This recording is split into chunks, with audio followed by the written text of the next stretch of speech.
And ito na yung mga something better na paparating sa inyo guys, kasi you will be blessed, no? May mga magagandang changes and pagbabago na magaganap sa inyo. Ito mga changes na to, yan yung something better na sinasabi dito kanina, and ito yung magdadala ng mga blessings, pagpapala, kasaganaan. So magiging better yung sitwasyon nyo, magiging mas maganda, mas magiging blessed kayo, mas magiging panatag, mas pagpapalain kayo guys ngayong season na to. So better talaga yan para sa inyo. Mas nagiging maaluwan yung langit nyo guys, mas nagiging maaliwalas.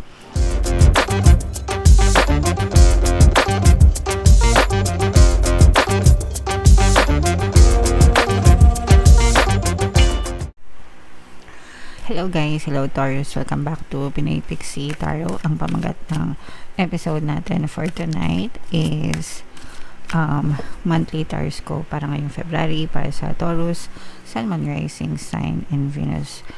Unahin natin tong deck na to guys. Ito yung mga angel messages para sa inyo. Kung ano lang yung makaresonate, take that message guys, kasi iba-iba kayo ng mensahe guys, okay? So, ito yung mga messages para sa inyo. If you believe, mga kapiksi, no, basta maniwala lang kayo. Actually, it's your beliefs that are being pushed out in your physical reality. Ibig sabihin ko ano yung pinapaniwalaan mong totoo sa buhay mo, whether positive or negative, yun yung mapupush out sa inyong physical reality. Yun yung ma-experience nyo sa buhay nyo, guys. And, kung negative yung na-experience nyo, ibig sabihin negative din yung pinaniniwalaan nyo. So, you just have to change your belief system, yung perception nyo, yung mindset nyo, guys, para magbago din yung buhay nyo. And kapag kasi hindi naman yan agad-agad, no? Hindi yan instant, especially kung super nega kayo, tapos magpapaka-positive kayo. But, ang importante is, ituloy-tuloy nyo lang, maging consistent kayo, and ulit-ulitin nyo lang hanggang sa magbago yung paniniwala nyo, mga kapiksi, and magbabago din yung buhay nyo guys, okay? So, as long as naniniwala kayo, you can be, do, and have anything that you want, mga kapiksi, alright? And eto guys, napakaganda nito. There's something better na paparating sa inyo. May mga magagandang bagay, no, na maaaring dumating sa inyo. Syempre, dadating ito kapag iniisip nyo. Kapag hindi nyo iniisip, hindi yan dadating guys, no. Kapag yung iniisip nyo ay pangit, nega, syempre, pangit, nega din yung ma-experience nyo. Pero kung ang iniisip nyo is yung mga magaganda, etong mga better na to, no, i-let go nyo yung mga pangit, i-look forward nyo yung mga magaganda, edi dadating itong mga magaganda, mga kapiksi. So, wag na kayo masyadong magmokmok dun sa mga negative na nangyari sa inyo. Isipin nyo na lang na may mga bagay na kapalit yon, something better, something na mas maganda, something na deserve mo, something na nakalaan talaga para sa inyo, Taurus. Okay?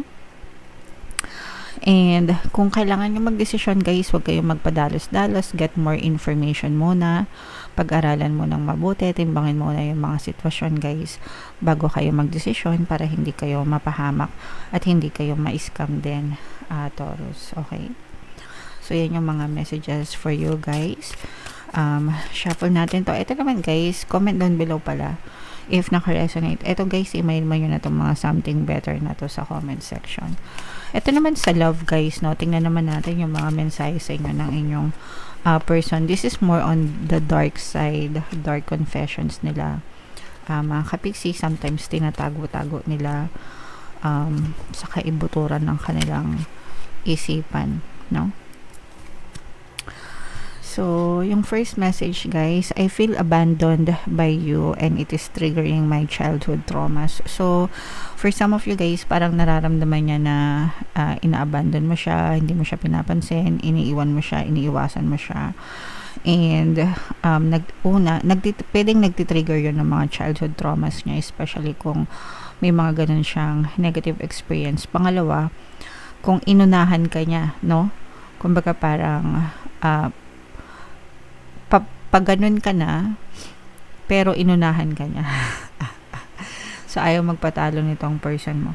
Nararamdaman niya ng mga kapiksi. Okay? So, para ito sa mga, magre-resonate ito dun sa mga nagkakalamigan na sa relasyon, guys. Kung nagkakalamigan na yun sa relasyon, this might be one of the reasons, guys.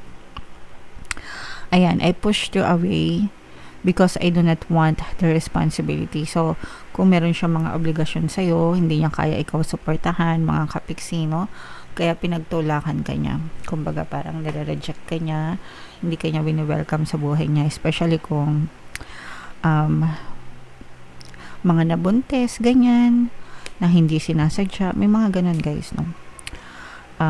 Yung parang mga hindi planado, o kaya naman, ayaw pakasalan, kahit, kumbaga parang, ang tagal-tagal na ng relasyon, pero hindi ba nagpo-propose, gusto nang umatras, yung mga ganyan. So, takot sa responsibility itong person na to. In short, wala siyang paninindigan, mga kapiksi. And ito naman, my focus is on my life. I can't be bothered to worry about you. So, ito guys, itong person na to, halos pare-parehas ng mensahe, no? Parang hindi ito ready sa isang commitment. Medyo, sabihin natin, may pagka-selfish, o kaya naman sarili niya lang yung iniintindi niya ngayon. Pwedeng hindi pa rin talaga siya ready. And marami siyang issue sa buhay niya. So, for some of you, maaring ganon yung na-experience ng person nyo, kaya parang pinagtutulakan nila kayo. Yung iba dito talagang parang ginosted na or bigla na lang iniwan, guys. So, comment down below if naka-resonate kayo dyan sa ganyang klase ng love energy, mga kapiksi. So, shuffle natin to guys. Hanapin natin yung energy ng Taurus. Habang sinashuffle ko to, panoorin nyo muna yung video natin regarding sa ating paano mag-manifest ng abundance video course. Kapiksi, sawa ka na ba sa mga struggles at hirap sa buhay mo? Masipag ka ba at masikap sa buhay ngunit hindi ka pa rin umaasenso? Ilang beses ka na bang nag-attempt mag-negosyo at mag-invest pero palagi ka pa rin nalulugi? Sa pagkakataon na ito ay maaaring may subconscious beliefs ka na nagiging balakid sa iyong pag-unlad at pagyaman. Introducing, paano mag-manifest ng abundance video course. Dito ay matututunan mong ma-overcome ang mga balakid mo para tuluyan ka ng umunlad, umasenso, sumagana, maging matagumpay, successful at maswerte sa iyong kabuhayan, pera, trabaho, negosyo, salapi at kaperahan ng bonggang-bongga. Dali, mag-send na ng email sa pinoypixitaro@gmail.com at simulan na ang iyong pagyaman ngayon. Alright, so sa lahat ng gusto mag-avail ng course guys, mayroon tayong paano mag-manifest ng abundance video course, paano mawala ang third party at magkaroon ng harmonious na relationship, paano pabalikin sa ex reverse pickup. Sa mga interesado guys, mag-send lang kayo ng email sa pinoypixitaro@gmail.com. And sa mga naghahanap ng pampaswerte guys, ito guys, Aventurin tsaka si Trin, may mga links sa description box. So, Taurus guys, kayo ay represent ng Queen of Pentacles sa ating spread. Ito guys, this is both positive and negative. Dito guys, nakikita natin na parang sa relationship, no? Una, sa relationship, meron ditong presence pala ng earth signs, Capricorn, Taurus, Virgo. Sa relationship guys, parang meron kayong malalaman na katotohanan about your person. And maaaring ito mag-cause ng pag-aaway nyo, mga kapiksino. Parang hindi pagkakaintindihan, hindi pagkakaunawaan guys. This may be something na kinatatakutan nyo, kung ano man yung kinatatakutan nyo. Kaya nga sabi dito, if you believe, no? Itong mga pinaniwalaan nyo, itong mga kinatatakutan nyo guys, kapag pinaniwalaan nyo to, kahit negative, mapupusyal siya sa physical reality nyo. So, kung kunwari, iniisip nyo na baka may iba yung jowa mo, baka may ginagawa siyang hindi maganda, baka niloloko ka niya, ganyan. So, maaaring yun yung ma-reveal sa inyo, yun yung ma-discover nyo, and magkukos ito ng away sa inyo, mga kapiksi, na maging dahilan ng ng misunderstanding sa relationship guys. O kaya naman itong mga sinabi ko sa inyo kanina na parang yung person mo hindi committed, pinupush ka niya, no? Parang gumagawa ito ng mga dahilan para mag-away kayo, mga kapiksi. Yung away na yun yung gagamitin yung dahilan para ma-stop yung relationship or hindi na matuloy yung relationship nyo guys. So, yun yung nakikita natin sa relationship, sa negative, mga kapiksi. Sa positive naman, ito guys, unang-una, nandito yung energy ng healing. Ito guys, this is more on healing sa kalusugan, no? Kung meron kayong mga sakit-sakit na pinagdadaanan guys. Pero syempre, pagdating sa health guys, no? Palaging kumonsulta sa mga doktor, sa mga manggagamot. Wag na wag niyo yung iti-take for granted guys, okay? So, kumonsulta sa mga doktor, manggagamot, pero this is a good sign na nagiging ma-okay na yung inyong kalusugan na ka-recover yung iba sa inyo mga kapiksi. And ito na yung mga something better na paparating sa inyo guys, kasi you will be blessed, no? May mga magagandang changes and pagbabago na magaganap sa inyo.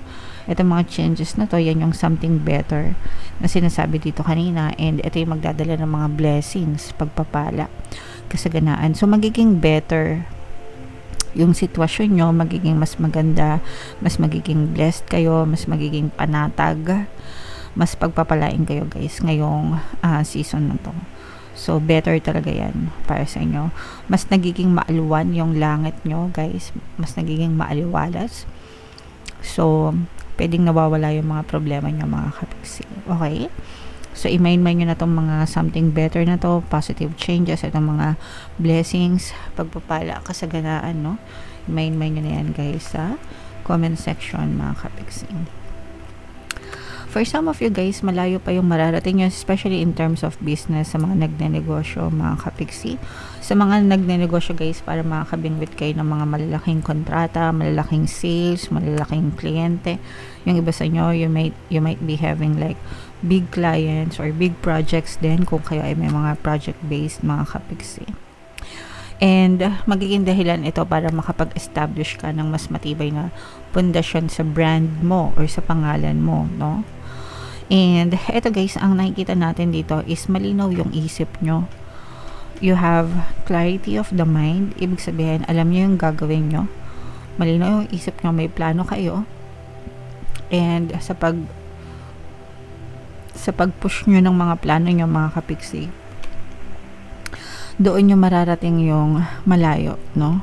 Kasi kayo mismo, motivated kayo mismo, malinaw yung isip nyo, focused yung energy nyo guys, kaya talagang malayo pa yung mararating nyo sa buhay mga kapiksi. Kung meron kayong mga specific na goals or targets or demands, ganyan, desires, mahihit nyo yan mga kapiksi.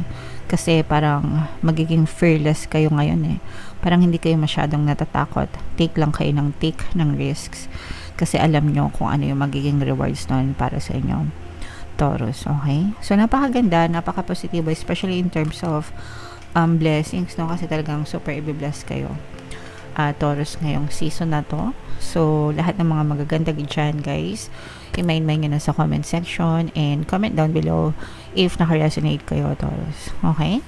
Alright, so, ito yung ating 2026 kapalaran, guys. Ito naman yung ating success stories ng paano mag-manifest ng abundance video course. Click here to subscribe guys. Thank you for liking, sharing, and subscribing. See you next time. I love you all. Have a nice day. Bye-bye.